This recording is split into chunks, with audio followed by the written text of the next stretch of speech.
السلام علیکم ورحمۃ اللہ وبرکاتہ۔ اسلامک قیمتی موتی یوٹیوب چینل پر آپ سب کو خوش آمدید۔ سامعین، ابن ابی حاتم میں ہے کہ حضرت ابراہیم علیہ السلام کی عادت تھی کہ مسلمانوں کے ساتھ کھانا کھاتے تھے۔ ایک دن آپ مہمان کی جستجو میں نکلے، کوئی نہ ملا۔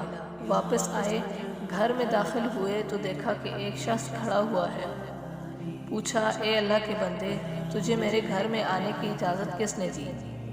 اس نے کہا، اس مکان کی حقیقی مالک نے۔ پوچھا، تم کون ہو؟ کہا، میں ملک الموت ہوں۔ مجھے اللہ تعالیٰ نے اپنے ایک بندے کے پاس اس لیے بھیجا ہے میں اسے یہ بشارت سنا دوں کہ خدا نے اسے اپنا خلیل بنا لیا ہے۔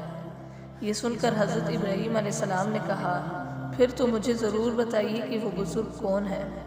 خدا کی قسم، وہ زمین کے کسی دور کے گوشے میں ہوں، میں ضرور ان سے جا کر ملاقات کروں گا، پھر اپنی باقی زندگی ان کے قدموں میں ہی گزار دوں گا۔ یہ سن کر ملک الموت نے کہا، وہ شخص خود آپ ہیں۔ آپ نے پھر دریافت کیا، کیا سچ مچ میں ہی ہوں؟ فرشتے نے کہا، ہاں آپ ہی ہیں۔ آپ نے پھر دریافت کیا کہ کیا آپ مجھے یہ بتائیں گے کہ کس بنا پر اور کن امور پر اللہ تعالیٰ نے مجھے اپنا خلیل بنایا؟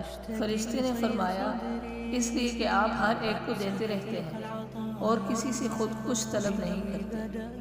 ایک اور روایت میں ہے کہ جب سے حضرت ابراہیم علیہ السلام کو خلیل خدا کا لقب ملا، تب سے ان کے دل میں اس قدر خوف خدا اور ہیبت رب سما گئی کہ ان کے دل کا اچھلنا دور سے اس طرح سنا جاتا تھا جس طرح فضا میں پرندے کی پرواز کی آواز۔